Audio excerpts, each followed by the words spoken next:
all trying to figure out how AI is going to impact the work we're doing. It's one of the reasons that we're hearing the word authenticity so much these days, because that seems like one of the places that's AI proof.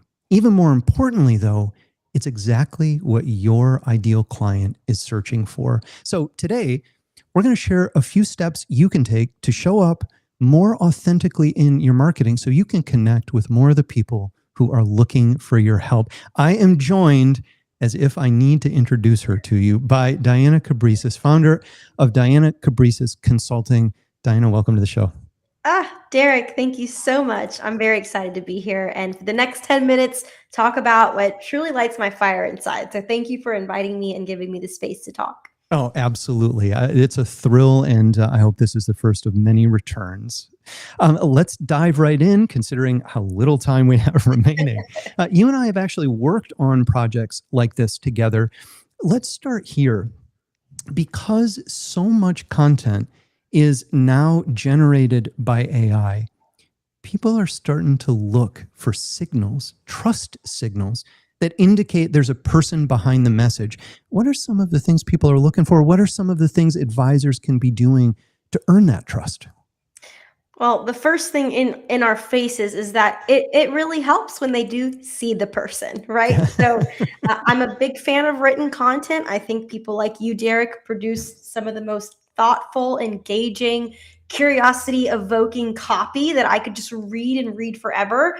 But the truth is, most AI is not producing that, as you very well know, but it is still producing some pretty decent copy out there and a lot of information, right? So we're in this like sea of information. Well, how can people find your credibility, your authenticity? Number one is to see you. So I'm a big advocate for being on video, adding your picture, right? Like you're updating your profile photo, right? Making sure that there's some sort of connection there to the face and to the voice, whether it's, just audio or audio and video. But also people are looking for authorship, right? So if you are putting out content, what's your byline? Is it there? Where's your bio, right? Making sure that the author is there. And so this is really easy to do because you probably already have a lot of content out there and you can just go back and add that. I also think that because our feeds are so very saturated now, like it's really important to just have a point of view, your own opinion. So in your message, infuse what that might be. So, here's some information, but in my experience as a financial advisor, here's what I've seen in my practice with my clients. And personally, here's my take. I think everybody wants to know what your take is, whether it's true or good or not. Like people are really just looking for a take. Oh, You're back. Did I just cut out? You did, but you're back. Okay. I don't know why that happened, but I think people just want your take, right? So make sure your profile photo's uploaded, add your face and voice wherever you can, but even through written content, make sure your byline there, your author page is there, a little, photo of you is there, and add your voice into it, add your take inside of the information as well. Well, and one of the things that you've mentioned on a couple of occasions there is profile photo. One of the things that I've experienced over the years in meeting with all of the advisors that I've met with, there's often a disconnect, right? And it's not necessarily, here's the glossy version that AI has cleaned up. It's, here's the suitsy version of me being very professional. Whereas I get on a call, I meet that same advisor and I'm like, oh my goodness gracious, what a treat. What warmth, what a smile, what a wonderful greeting. None of that is apparent in that glossy professional headshot. And so not only do you want to make sure that those elements are there, but also that they reflect who you really are. If you're showing up to client meetings and you're wearing a golf shirt instead of a suit and tie, that's exactly one of the reasons your current clients are sticking around. And Diana, you and I have talked about this before. Really, what we're doing when we're talking about marketing is we're talking about advisors having a client call out loud. Right? And that seems to be one of the big stumbling blocks in terms of, and I think authenticity, the word, gets in the way. You're just showing up as who you are. And the more often you're able to do that, the more confidently and consistently, the more rapport you establish, the more trust you earn, and the clearer your message is, because you're not scripting it. You're not trying to remember what you need to say. You're not playing dress up. You're just showing up as who you are, right? Yep. I couldn't agree more. I think you said it so perfectly. I don't have much to add besides I want to pull out like what your clients are working with you for a reason. Yeah. And when you show up as your authentic self, maybe that is the golf shirt or something else, right? Whatever that is for you, and they're sticking around, it's because of that. So that is actually what that profile picture should look like. But that is because they can relate to you, like that you're someone that they feel like they can relate to. Maybe they see themselves in, or they see a future version of themselves in, someone that they want to be. And that's what keeps driving them to go back and want to work with you. And the warmth, of course. So I agree. Make that reflect. Get rid of the stuffy old headshot. A lot of us have like 10-year-old headshots. I, was guilty for it for a while until this last year. So update your stuff, man. It's important and it's okay now. Yeah. Post COVID, it's okay that you're not wearing a perfectly buttoned up suit in your headshot anymore. That's fine. Well, and you had said something, and I think it's a wonderful corrective. As authenticity seems to lose meaning because of its overuse, the word you substituted in, I think, is the key word: relatability. That's what your ideal client is actively searching, right? That's what they're doing when they're typing in search queries in their AI tool of choice. They're looking for somebody they can relate to. And however you can do that, wherever you can do it, whether it's writ large or whether it's a small little touch, that's what's going to set you apart, because nobody else is going to be able to do you in that way, right? So, Diana, let's take a look at an example. You had brought this to our conversation when we were planning the episode. Now, advisors, it's a hypothetical. Nobody's judging. Keep your hands down. We don't need to know the answer. But how often have you seen or used a phrase like this? We offer comprehensive financial planning to families. Now, you very well may offer a suite of services, starting with custodial Roth IRAs, leading all the way to estate planning with everything in between. The statement itself isn't true, but Diana, just like you're saying, it's lacking something critical. What is it? And how can we go from a statement like that to something that's actually going to stop the scroll? First off, it's lacking personality. Now, in a certain time and place, you still need that somewhere, right? Because it's straightforward, tells the internet what you do, which tools like AI will pick up. And so that's really important. But when an actual person is reading it, it lacks personality. It lacks the human in the message. That's what I'm here to talk about. That's what I'm so passionate about. It also lacks moments. It lacks client moments. It lacks client experience. So what are they relating to there? Not a whole lot. Now, the more specific you get, the more things they can find to relate to. Like, we serve busy New York City families with comprehensive financial planning. Okay, I'm a busy New York City mom. Cool. I just related to that. But you can go deeper. So I'm going to update this phrase. And again, like compliance aside, but this is actually pretty something that could run through a compliance test and be fine.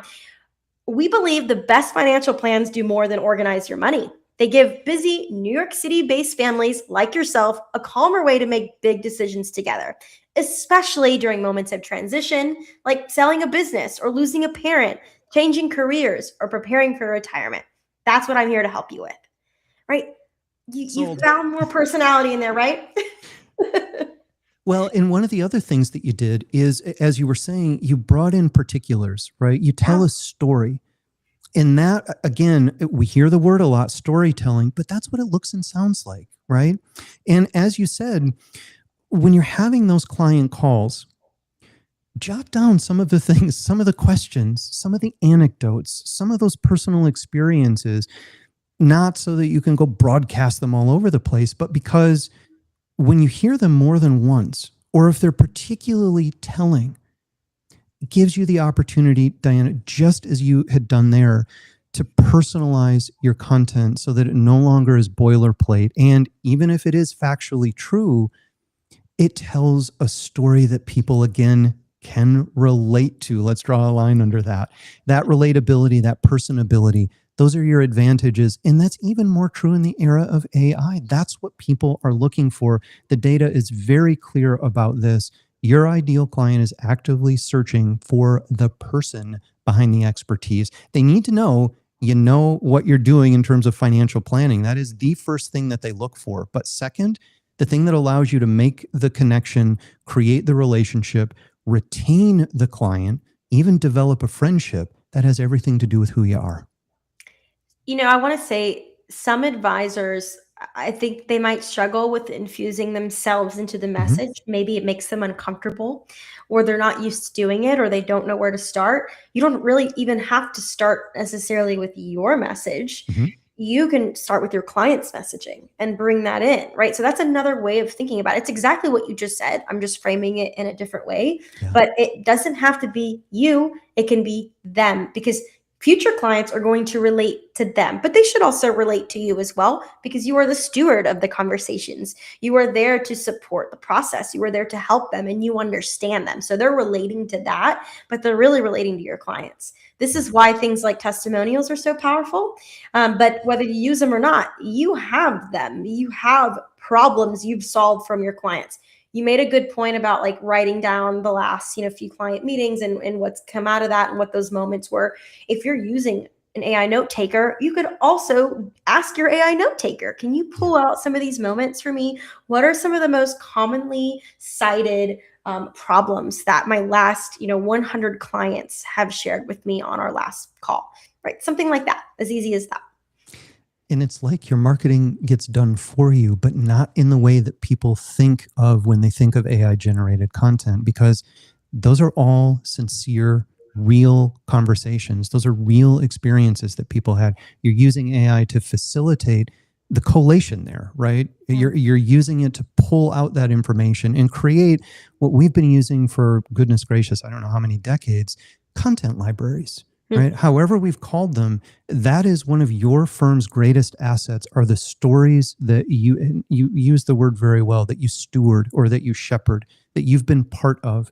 The more of those that you're documenting, and this is an important part, the deeper your well is in terms of content, and that never runs dry. You're always going to wind up getting new stories. And Diana, I loved that reframing.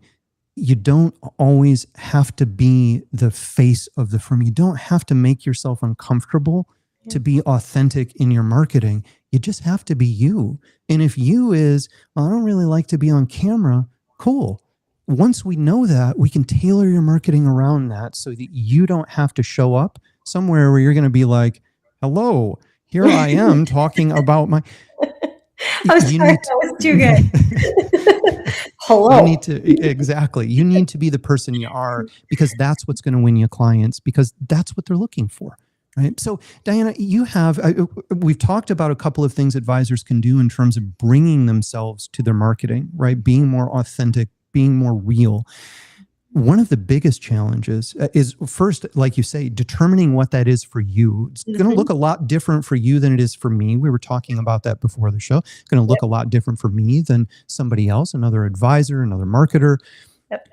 One of the other challenges is, once you've done that deep work, or once you got who you are and people are starting to see it and hear it, how do you make it stick? You have a 4-question quiz that you use. It gives you an opportunity to reflect and really measure how real you're being when you're showing up.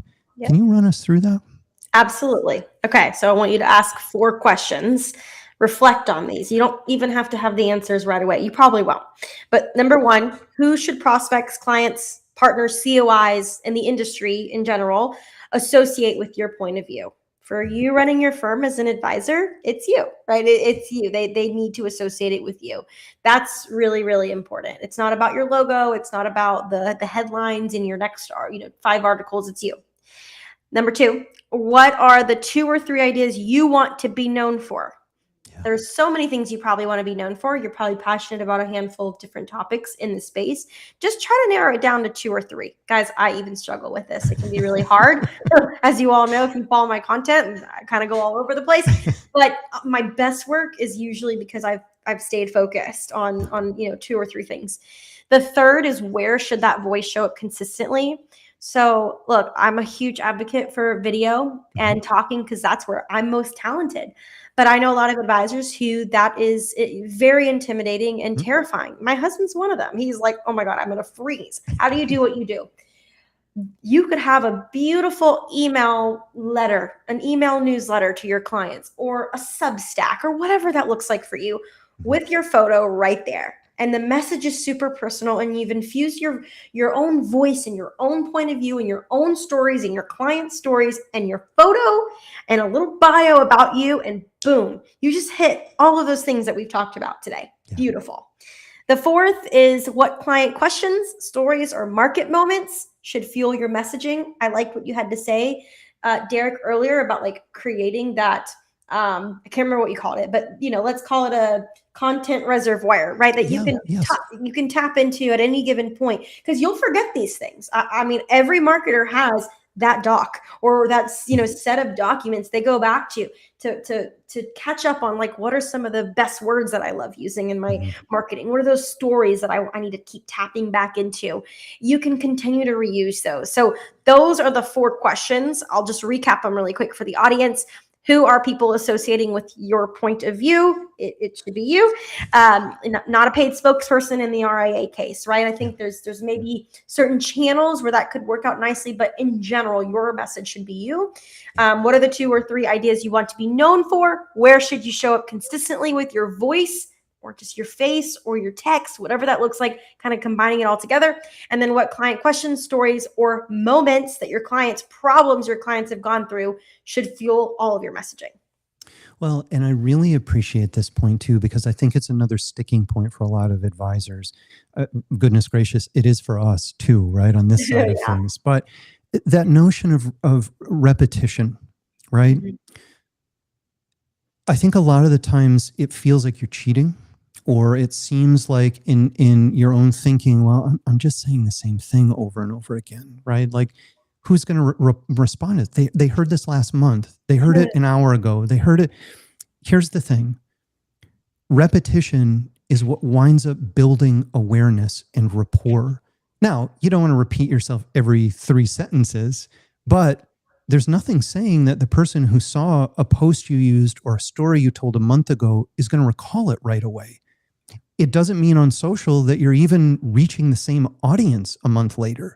And so, this notion of using repetition constructively, strategically, knowing when to do it, right about the time, and I know, Diana, we've talked about this before too, right about the time where you think to yourself, oh, I can't say that again. Mhm. That's the first time your next client hears you say it. And so, drawing on that deep reservoir, that content library that you're assiduously building, bit by bit, story by story, you do that even for 1 year, right? If you sit down and let's say at the end of each of those weeks, you have got so much content available to you, you could conceivably never jot down another thing and Mhm. still wind up having that content win you business over the course of your career. It's astonishing how much you actually have available to you. And one of your points that I really want to underscore here is use it. Become more methodical and systematic about how and where you're recording it. Make sure that when you are using AI, you're doing it compliantly, and you're also using it in this assistive capacity to help you build out all of the infrastructure you need to be able to access that stuff so that you can put your personal touch on it, right? All right. I'm sure we are way over time. I'm not even looking at the clock. This happens You every are. time we It's talk. okay. So let's wrap things up here. Be mindful of our audience's time. We've got a QR code. I'm going to bring it up. And Diane, if you could fill us in on the details here. This is a no-brainer, everyone. So hop on this as quickly as you can. Yes. So if you're interested in figuring out how to be your brand's best evangelist, scan this QR code. We can talk about finding your voice. We can talk about developing your voice. We can talk about camera, video work, scripting, right? Or even again, finding if there is an area in your business for that spokesperson if you don't want to be it for maybe a certain channel. But in general, just to talk. I like talking to advisors. you might also be a wealth tech founder interested in this type of work too, feel free to scan the QR code, book a call on my calendar with me. We can chat. Also, I just want to say, Derek, you're not only like one of the best copywriters that I know, but you also are an incredible host. So you are Thanks. very multi-talented. You can talk and you can write, and you don't get usually both of those. So I just want to shout out to you. Kudos to Derek Pollard for being so incredible at all that you do. I'm blown away right now. Like I'm like, wait a second, where's he been at all these years? You've been hiding this amazing talent of yours. So thank you for having me. Much appreciated. That means a very great deal, as you know. And thank goodness none of you can see the disaster that's sitting in front of me here in the studio. If you want to continue to dive a little deeper into the research, current trends, where the data is taking us, what the AI landscape is looking like within financial services, subscribe to the Now That's BS newsletter, where you will find more tools, tips, and strategies to help you create marketing that's bold and smart. Diana, I can't thank you enough. Seriously, we got to do this again. I so appreciate you making time. What a treat. And everybody, again, if you have questions at all, if there's something we didn't cover, if you'd like to follow up, send us a DM. You've already scanned Diana's code, so you'll get on her calendar. I know. What a great opportunity to be able to sit down with her. Diana, thank you so much for your time, and thank you for tuning in. We'll be back in a couple of weeks with the next episode of the 10-Minute Marketing Makeover. Thank you, Derek. Bye, everyone.